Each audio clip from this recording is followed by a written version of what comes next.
बकरीद से पहले बंगाल में अलर्ट और अपील दोनों। बीजेपी सरकार के नोटिफिकेशन के बाद मुस्लिम धर्म गुरु और बुद्धिजीवियों ने लोगों से कानून मानने की अपील। बकरीद यानी ईद उल अजहा से पहले पश्चिम बंगाल में माहौल को लेकर हलचल तेज हो गई है।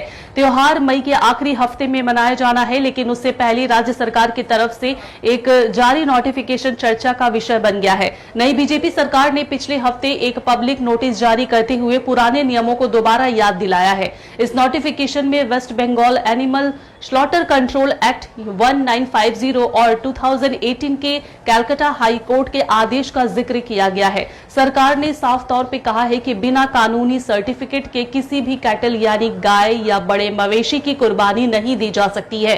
नियमों के मुताबिक किसी जानवर को कुर्बानी के लिए तभी मंजूरी मिल सकती है जब नगर पालिका के चेयरमैन या पंचायत समिति के सभापति और सरकारी वेटरनरी डॉक्टर मिलकर सर्टिफिकेट जारी करें। इसके अलावा सरकार ने यह भी कहा है कि वही जानवर अनुमति के दायरे में आएंगे जो या तो काम और प्रजनन के लिए अनुपयोगी हो चुके हों या उम्र, बीमारी, चोट या शारीरिक कमजोरी की वजह से स्थायी रूप से अक्षम हो गए हो।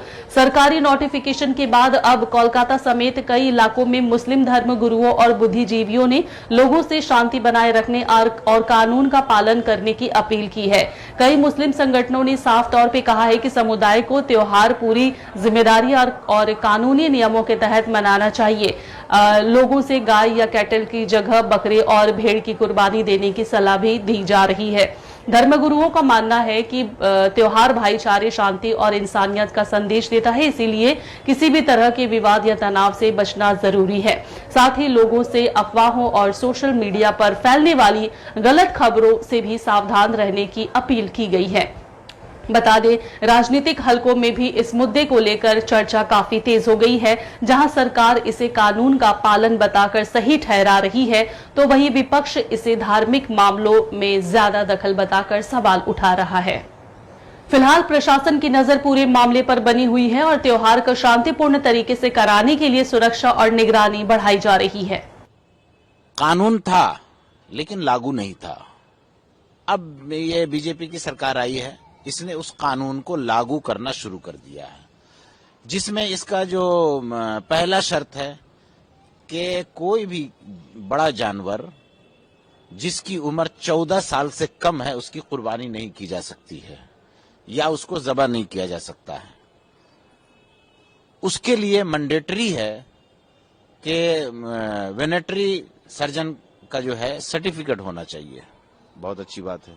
दूसरा ये है कि ओपन जगह में नहीं होनी चाहिए, आम जगहों में नहीं होना चाहिए, स्लॉटर हाउस में होना चाहिए। ये भी बहुत अच्छी बात है, ठीक है, लागू कर रहे हैं। लेकिन एक बात बताइए कि वेटरनरी सर्जन सर्टिफिकेट देने का काम किसका है? ये तो सरकार का है ना, सरकार देगी ना।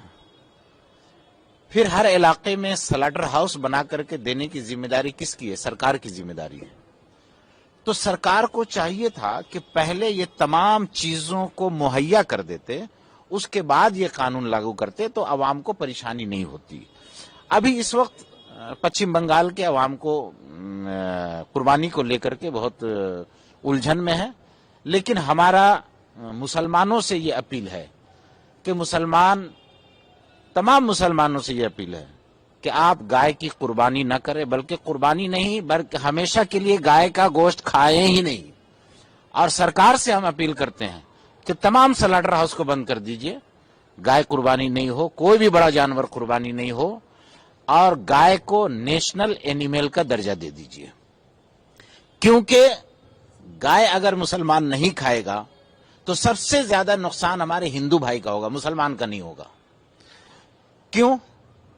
जो घोष बिरादरी हैं, जिसको जादव कहते हैं, वो तो हिंदू भाई हैं। वो गाय पालते हैं और उस वक्त तक गाय को पालते हैं जब तक वो दूध देने वाली होती है।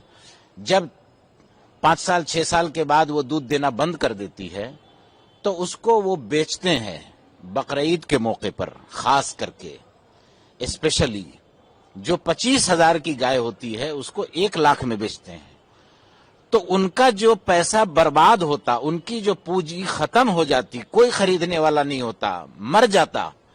और अगर घर में रखते तो 400-500 रुपया उसको रोजाना खाना खिलाने में लगता। तो उनका घर से पैसा जाता। अब वो पैसा रिटर्न भी नहीं आएगा अगर वो गाय मर गई तो वो 25,000 की गाय को मुसलमानों के हाथ बकरीद के मौके पर 1 लाख में बेचते हैं और एक गाय को बेच करके 4 गाय खरीदते हैं। तो ये हमारे हिंदू भाई का कारोबार, बिजनेस, दूध का काम और फाइनेंशियल कंडीशन मजबूत होता है।